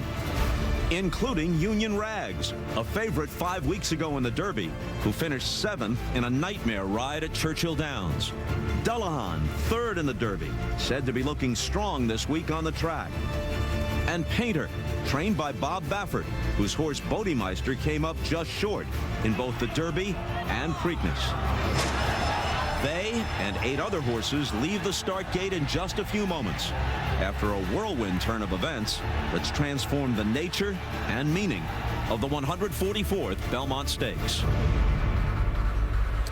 And no denying that the meaning of this Belmont Stakes has been changed. 11 horses will soon break from the gate. One of them will gallop off with the final jewel of racing's Triple Crown.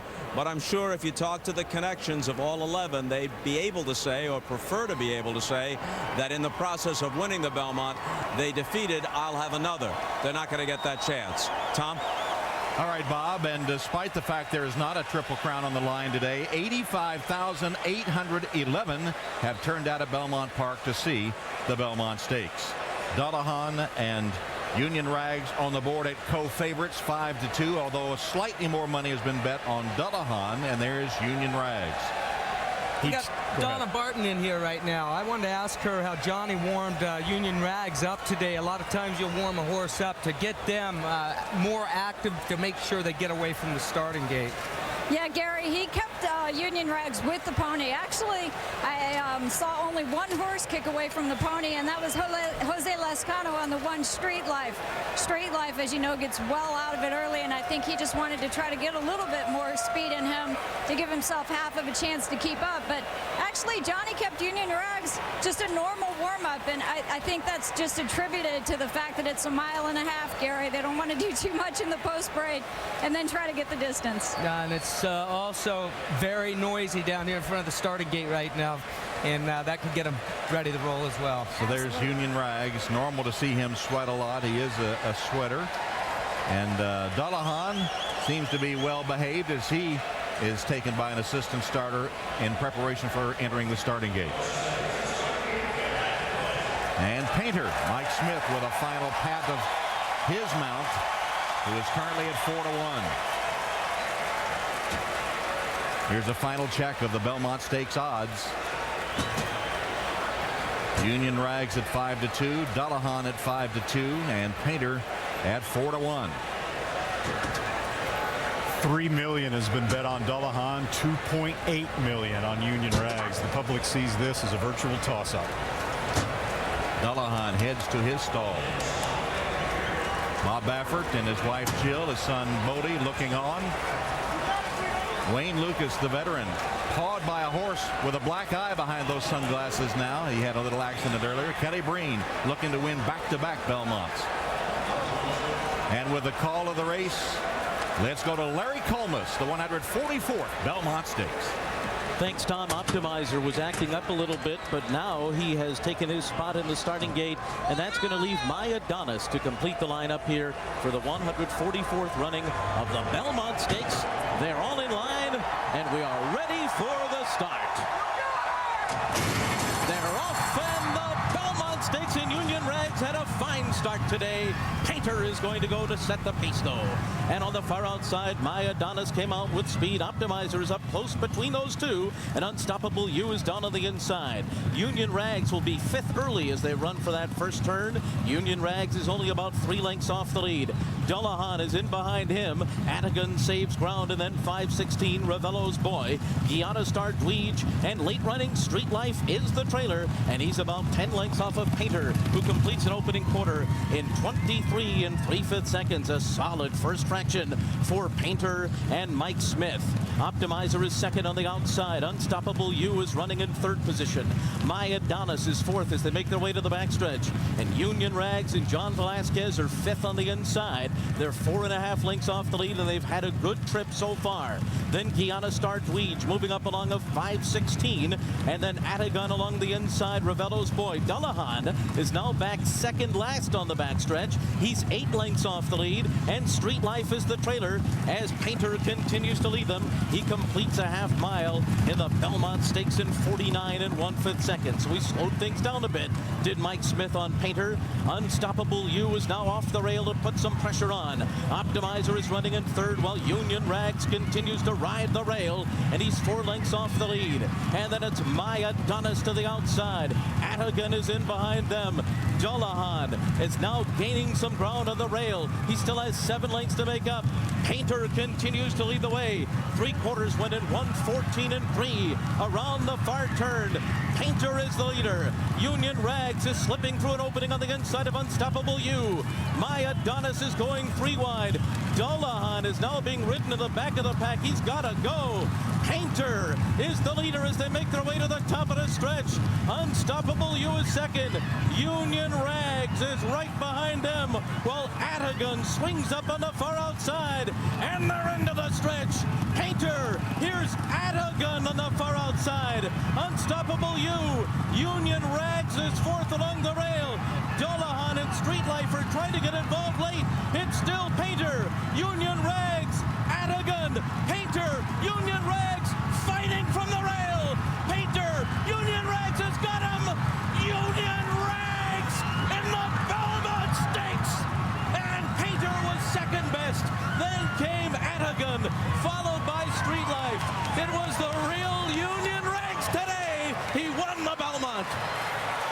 There's the horse we've all been waiting to see. Union Rags coming through on the inside. Finally lives up to his potential and takes a classic win in the 1.5 mile Belmont Stakes.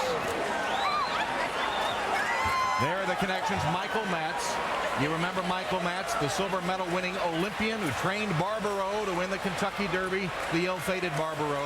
And now he has Union Rags, whom he compared to Barbaro early in a description to Phyllis Wyeth, who owns this colt. And they have their redemption. There's Phyllis Wyeth. She's confined to a wheelchair, has been since 2001. She was a former steeplechase rider that in 1962 was involved in an automobile accident that nearly took her life. She broke her neck in that accident. She worked in John F. Kennedy's White House, but she has been a stalwart owner and breeder in this business. She sold Union Rags and thought so much of him and the family's breeding, the family's investment in him, that she bought him back for nearly 3 times what she sold him for. Well, it pays off today in the Belmont Stakes. The Hickory Tree Farm family from Virginia and the Hickory Tree bloodlines represented on the dam side, the mother's side of Union Rags today. And John Velasquez gets the mount, rides for the first time, and has success as the crowd cheers as they post the numbers with Painter in second behind Union Rags. And finishing third was Adigun.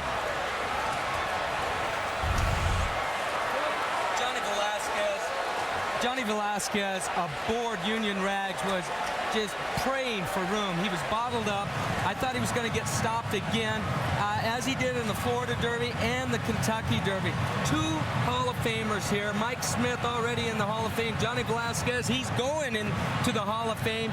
He splits things up here, Randy, in a tremendous ride, tremendous effort by both horses. And how much heartbreak can one trainer have in a Triple Crown? Bob Baffert, the trainer of Painter, sees the Belmont end along with Mike Smith, just as the Preakness did on Bodemeister. Baffert also second in the Derby with Bodemeister, his own Triple Crown of sorts, second in all 3 legs, and the last 2 in heartbreaking fashion. And look at Union Rags, the big Union Rags, squeezing through on the inside, and that jockey change paid off. Well, it did. It was a great trip there. I mean, he got through. He had to get lucky to get through. It was not easy getting through that hole, but the horse showed the willingness and the bravery to do it. And here's the official photo finish with Union Rags getting the win over Painter, and once again second for Mike Smith and Bob Baffert. Donna? Well, Johnny, the people who've been watching him all along, he's had some tough trips. This was your first time to ride him, though. What was your impression of him? I was great, man. He did everything what he did in the works in the morning. I was very confident the way he worked. I mean, I thought I had a great trip in there. I thought, I know Julian moving the outside of the other horse, and I was watching Mike, and I was just watching that hopefully he go to left-handed and go after Julian a little bit on the outside, and once he did that, I ran through the rail, and he was very brave to get through there. Johnny, you mentioned that you worked in last week. When you worked in last week, did you think this is the kind of horse that can win the Belmont Stakes on? He just worked so unbelievable. I was just hoping that he can put that work in today's race, and he did. I was very proud of him. You're a New York rider. You've ridden in 16 Belmont Stakes. This is your second win. What's it mean to you to win this leg of the Triple Crown? Just to be home, do it. This is my home for 22 years. It's incredible to be here and win it. So, I don't have words to describe it. And to get this one for Michael. Incredible. They like this horse for so long, and for him to finally, rise up to the top again, I'm very, very happy for him. Well done, Johnny. So John Velasquez aboard Union Rags for the first time, wins his second Belmont Stakes, and ironically, the man he replaced, Julian Leperoux, finishes third on Adigun at 20-1. And Michael Matz, who has said all along, this horse is something special. Well, he was proven right today as he wins the Belmont Stakes narrowly over the game Painter. Another second for Bob Baffert. Coming up, we'll have the Pacific Life race replay.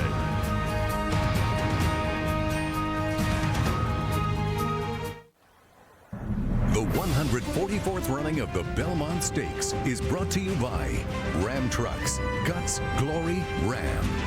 By ExxonMobil, taking on the world's toughest energy challenges. By MetLife, I Can Do This.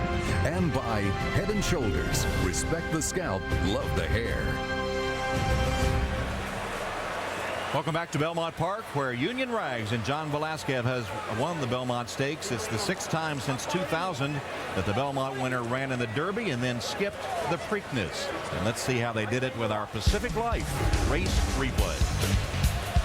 This is the horse that did not break at all in the Kentucky Derby. It cost him all chance. This horse is fast from the starting gate if he needs to be, and he was today. Johnny got a flyer with him. He breaks excellent, clean, gives him a little bit of a tap on the shoulder just to get him involved, and the speed was legitimate early on. The fractions were right. Johnny had to love where he was right now as they entered the first turn, Randy. But then the fractions slowed down. Half mile and 49 1/5 seconds. They went 6 furlongs in 1 minute 14 3/5, which is slow by Triple Crown standards, certainly. But Union Rags and Johnny Velasquez saving all the ground. Painter, the beneficiary of those fractions on the front end, just like Bodemeister in the Preakness, everything his own way. The thing about Union Rags right here is that he switched off with these slow fractions, and he's put into a perfect spot right here as they come into home right now. Take a look who's on the outside right there. Julian LePeroux on Attica. There's no chance that they're gonna let Johnny out at this point right now. So he's got to just hope that Mike slides off the rail just enough to get through. And Johnny's actually having to wait right now until about 5 strides from now. Right? And when you watch this finish, keep in mind there were many out there who questioned Union Rags' ability to get the 1.5 miles. They said that his sire, Dixie Union, meant that he couldn't get a 1.5 miles, even though the female side of his pedigree was replete with stamina. No problem at all getting the 12 furlongs right here as he squeezes through the inside. Mike Smith's got to be thinking, oh no, not again. Exactly, and I'll tell you what, Johnny, this horse, he needed every step of the way. Dullahan, what happened to him? Well, this is what happened to him about midway through the race, as Randy mentioned.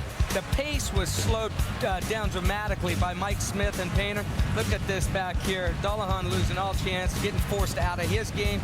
It's tough to recover from getting shuffled back from a good position all the way back to next to last. But even when he got out, he didn't really raise any heck. You heard Javier Castellano wonder if maybe that fast workout earlier in the week was too fast. Maybe it did take some starch out of him here. And Bob Baffert, another narrow loss after 2 with Bodemeister, trying to hold on. Mike Smith gave him every chance to win. And for Bob Baffert, the 3rd time he's narrowly been beaten in the Belmont Stakes. That was our Pacific Life race replay. Baffert beaten ahead with Silver Charm in 97, beaten a nose with Real Quiet in 98. Painter just lost today. Union Rags is the Belmont champion.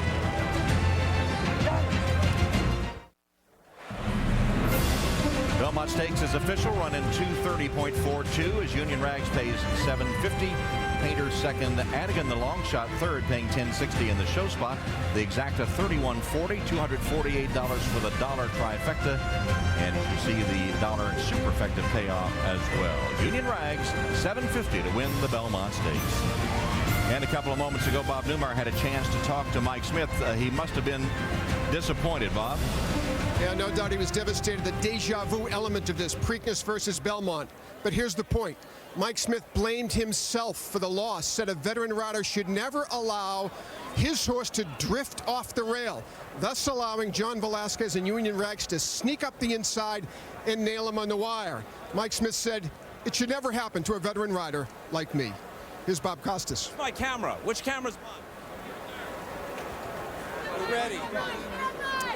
All right, a makeshift situation here for the presentation of the trophy. Steve Dunker is the chairman of the New York Racing Association, and he will make that presentation. Steve? Thank you, Bob. First, just a quick thank you to our New York racing fans who support us all day, every day, all year long, and our great horsemen. Now to the race. Johnny V, what a ride. Holy cow, that was sensational. And Union Rags, as gutty, a gritty a race as you can run. To Johnny V, Michael Matt, and especially Mrs. Wyeth, congratulations. Your colt just passed the test of a champion. Congratulations. Yes. I don't know who's going to take custody of it, but you can hold on to it for the moment. Steve, Mrs. Wyeth, you sold Union Rags and then repurchased the horse. Why? Because I knew I had a dream. I knew he would make it.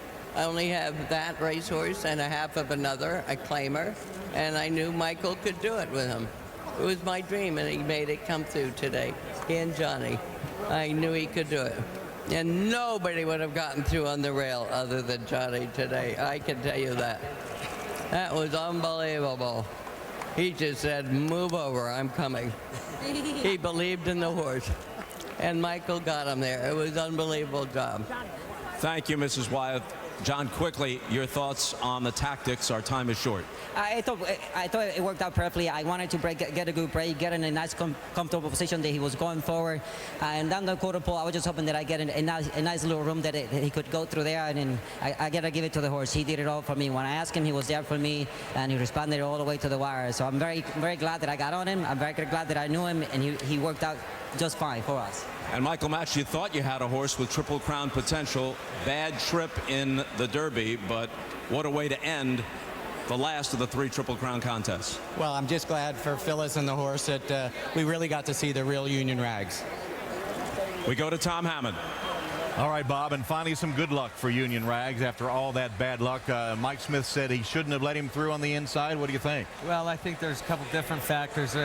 There was enough horse, a big enough hole, then he was game enough to go through there. The real Union Rags showed up today. You know, he had some adversity here last year. He's 2 for 2 at this racetrack now, and he overcame that adversity here at Churchill or at Belmont Park last year. So I think a very, very good performance for him today. Back in March, if you had told a whole lot of horse racing people that we'd get to the Belmont Stakes with the possibility to win a Triple Crown as we had earlier this week, they would have all said, right, Union Rags will be the horse. Well, there was the disappointment in the Derby, caused a lot of people to jump off the bandwagon. They said he wasn't tough. They said he matured last year. They'd caught up to him now. He couldn't get the 1.5 miles. Well, today he was mature, he was tough, and he got the 1.5 miles better than anybody. And he returned to the scene of his greatest triumph prior to today, the Champagne Stakes, which he won last year.